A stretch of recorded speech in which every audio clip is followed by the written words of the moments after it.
Okay, so I am going to approach this topic in three parts. I'm going to talk about what I think are the key assumptions underlying trade secrets law, and then the ways in which AI disrupts or challenges some of those assumptions, and then thirdly, to think about what might be possible ways forward.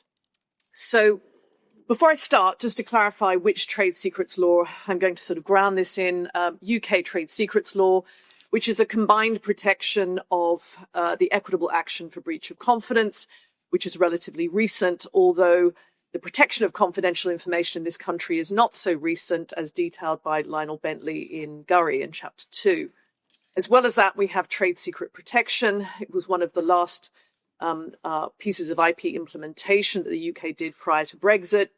And essentially, the protection of trade secrets piggybacks to some extent on breach of confidence. So what are the inbuilt assumptions that we can say surround trade secrets law? So I identified 6 in thinking about this. And I'd say that what I'm going to do is go through each of these particular assumptions. So the first assumption is that trade secrets law protects structured, identifiable, human-generated, confidential information. So where do I take this from? I take this from largely the doctrine and to some extent the justifications. If we look at the types of things that have historically been protected by trade secrets, we see that it's technical information as well as commercial information. But if we look at the types of things, they're very much bounded, right? It's bounded knowledge, and it only gets pressed upon when we start to include business information like customer lists and supplier lists. So there's a kind of containment of the type of information, and it is usually structured in some way. As well, we often assume that an assumption is that it's identifiable, and this is made explicit in the doctrine. So in De Maudsley and Palumbo, the information couldn't be protected because it was just too vague. It wasn't sufficiently identifiable. And when it comes to injunctive relief, then it's absolutely critical that there is identifiability of confidential information. Within trade secrets law, the definition of trade secrets assumes a certain amount of identifiability because it defines secrecy as information as a body or in the precise configuration or assembly of its components is not known to the relevant public.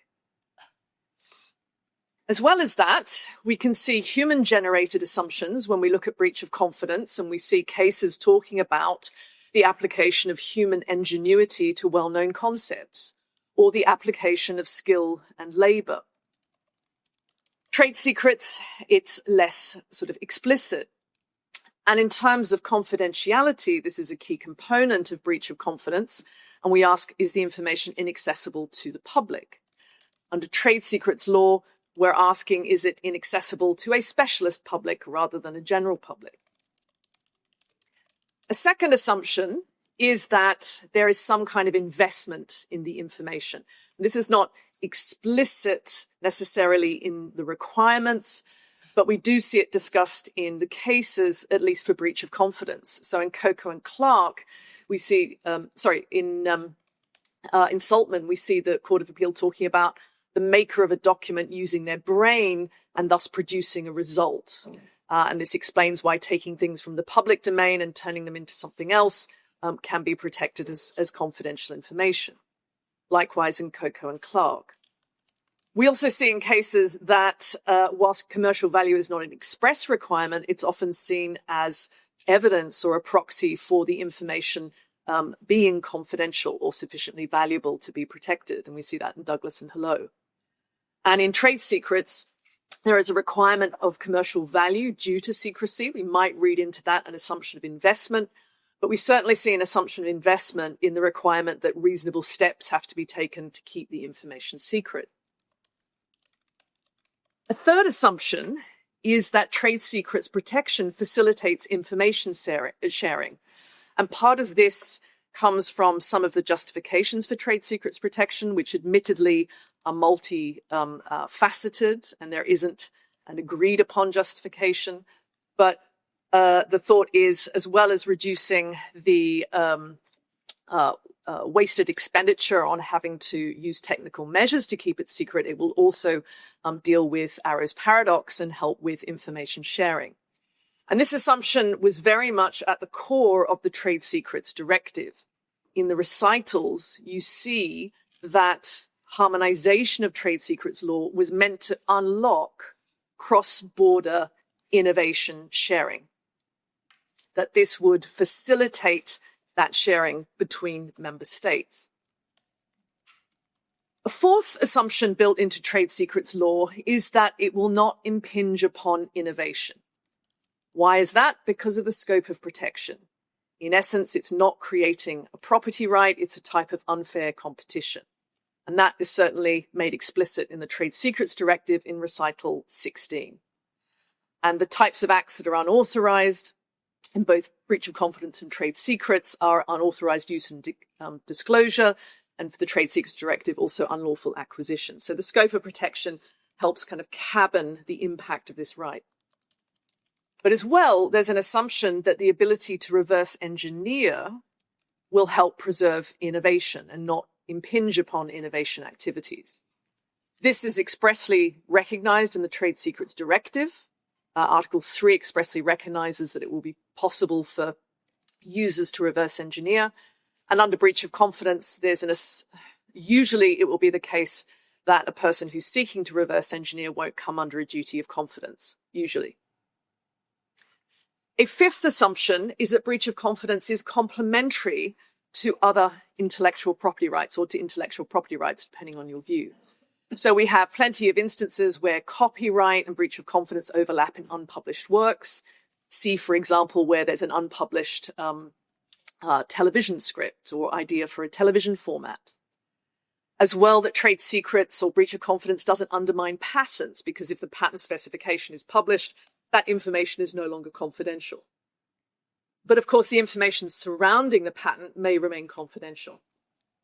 And for trade secrets, there's a large literature assuming that it has a complementary relationship, or it's a substitute, that it's a sort of either or. One chooses patents or trade secrets.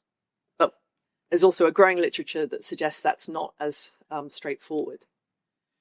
And then finally, I'd say there's an assumption that transparency concerns may be reconciled, that trade secrets law isn't impinging upon this too much. Why? Because in breach of confidence, we have a public interest offence which facilitates whistleblowing. See Lion Laboratories and Evans, where you had the faulty intoximeter. And in trade secrets, the exceptions in inverted commas for freedom of expression or for public interest disclosures. And they are also explicitly aligned with the EU whistleblowing legislation. As well as that, FOI legislation assumes that there will be compelled sort of access and disclosure to information. However, we should note that there are exemptions in relation to trade secrets and confidential information. So these are the assumptions, and my next section looks at the extent to which AI challenges these assumptions. So here we had a really helpful session this morning with Jennifer about the relevant AI technology. And so just to highlight, there are these different aspects that we might be talking about. The one aspect we haven't really addressed so far today, and is probably seen more as part of the data economy, is machine-generated data from smart devices. So if we look at assumption 1, it's arguable, depending on the type of data set that has been used to train, that actually it's not structured and it's not identifiable. If we're internet scraping, or even if a company is using a Leon data set, then this just may be sort of too unbounded to be identifiable and also lack structure. As well as that, there's an issue about whether it can be seen as maintaining confidentiality. If we think about training parameters, these do seem to be identifiable and structured and human generated. But in the case of weights, as we heard this morning, it's harder to show that these are actually directly human generated. And the model itself we might think of as structured, identifiable, and largely human-generated. As we've also heard this morning, outputs may or may not be human-generated, depending on your view of AI as the tool or the generator. And I would say in the case of machine-generated data from smart devices, these are not human-generated as opposed to human-activated. So in other words, some of what we're talking about could potentially satisfy the assumptions or the understandings of trade secrets, and other types of data or aspects of AI won't. In relation to assumption 2, we might say when it comes to training data, there could be a lot of investment in curating those data sets. Of course, as I said before, there might be a question about whether that information is still confidential. Or if someone's going to go to the laborious task and resource-intensive task of generating data for training, then clearly there will be investment. And for models, I think it's quite clear that there's investment in developing the model, those trainable parameters. But for outputs, there's likely a very low investment. It's piggybacking on the model. And so we'd put a question mark over whether the outputs reflect investment. And in the case of machine-generated data, I say there's a very low investment. It's simply the byproduct of using the device, unless there's further processing of that machine-generated data. Okay, assumption 3, trade secrets protection is going to facilitate data sharing. I was part of a study that reported or looked at this now 3 years ago, and we were particularly interested in the extent to which trade secrets law, which had been fairly recently introduced by that stage, was contributing to companies' willingness to share data, given that the Trade Secrets Directive had said in its recitals, this is going to unlock cross-border innovation. And the key findings of this, which we summarize to some extent in a much shorter article, is that actually what was happening at the time is the use cases for data sharing were very much your classic trade secrets and know-how. That none of the organizations that we interviewed or surveyed were actually sharing more novel types of data or sensor-generated data. They were hanging on to that because they were worried about losing the value in that data. And that risk of losing control, that risk of losing a competitive edge was the main barrier stopping them from sharing. When it came to sharing, trade secrets wasn't seen as particularly important. Trade secrets was actually seen as a safety net in case there was misappropriation. The legal tool that was seen as most important was contract, which is unsurprising, followed by TPMs and intellectual property rights like copyright or database right. In terms of assumption 4, innovation is not impeded. Here I have talked about in some of my writing that really effective reverse engineering is unlikely in the sphere of AI. So that reverse engineering exception for trade secrets isn't going to do a lot of work. It's not going to do a lot of work in part because Article 3 of the Trade Secrets Directive talks about reverse engineering products or objects. And some member states have seen that as limited to tangible products that are on the market. And others have seen that as extending to intangible products such as software. But even if products can include models and software, there is a provision in Article 3 which says if it's lawfully in the possession of the acquirer of the information, i.e. the product, they may be contractually prohibited from reverse engineering. So that kind of contractual override is permissible. And indeed, when you look at the terms of use of OpenAI, you see that there is a prohibition on reverse engineering. Attempts to, or assisting anyone to reverse engineer, decompile, or discover the source code is prohibited, unless that restriction is prohibited by applicable law. Well, member states don't have to include member states can allow for a contractual override of reverse engineering.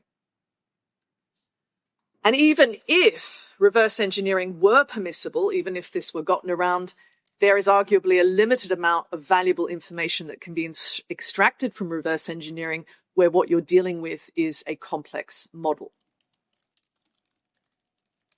Okay, assumption 5, that there's this complementarity with intellectual property rights.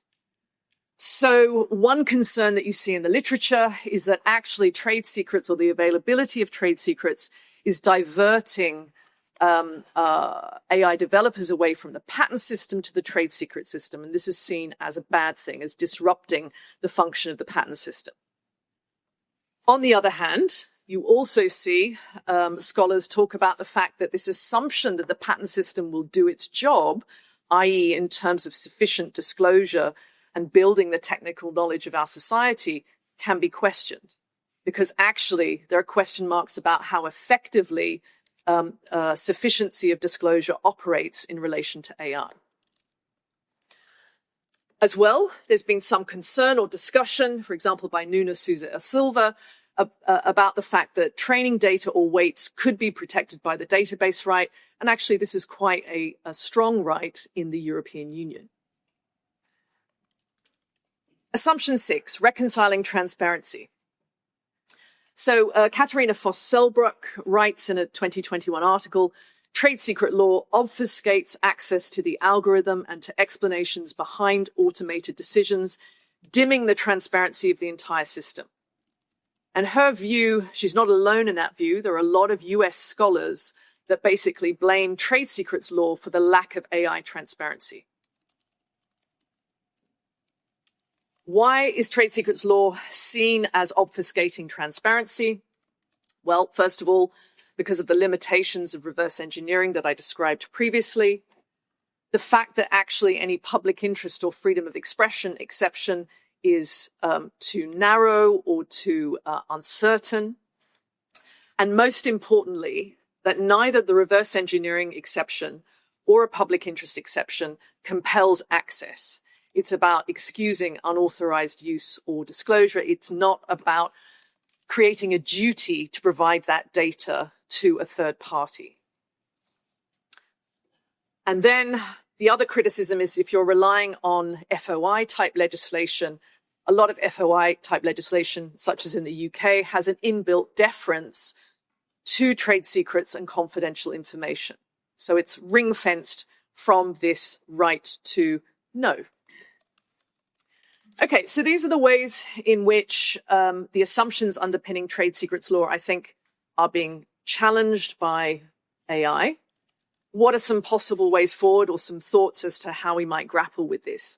Well, I think my overall comment here is that there's only so much that can be done, or only so much that can be done within trade secrets law, and that some of the things that we need to tackle have to occur outside of trade secrets law. So in terms of what can qualify as being protected by trade secrets or by confidential information, breach of confidence, I think we do need to interrogate whether the requirements apply. I don't think we should be lazy and assume that all AI or AI-related data is a trade secret. So part of what we have to do is challenge this, interrogate this, and this is something that I did with my co-author, Professor Sharon Sandeen, in the use cases of insurance and also autonomous vehicles. And hopefully then in time, we'll also see case law emerge in which there is this more kind of rigorous assessment, and it becomes understood in the community that not everything will be protected as a trade secret. We can legislatively look to improve the ability to reverse engineer by removing the possibility of contractual override, or we can narrow what counts as misappropriation. There would still be the difficulty of the legal complexity and the need for technical expertise, but at least we could get to the point where reverse engineering was possible. And then when we think about facilitating data sharing, here I think, well, one example that we've seen in the EU is compelled data access. So the Data Act in relation to machine-generated data from interconnected products creates an obligation to make that data available, that pre-processed data available. So it may be that there have to be interventions either horizontally or on a sector basis for compelled access. Or it's about helping markets to develop, and this is a bit more kind of fluffy. And here I would point you to the work of the, it's the Global Partnership of AI, and the IP project, and they're working in tandem with the OECD. And there they've been looking at the extent to which standardized agreements are emerging to help with data sharing. And one of the things that they see is actually the market is not yet, or at least when they reported on this in 2023, the market isn't yet developing sort of standardized agreements, sharing agreements. So trying to kind of push forward that particular sort of area of contract law in effect.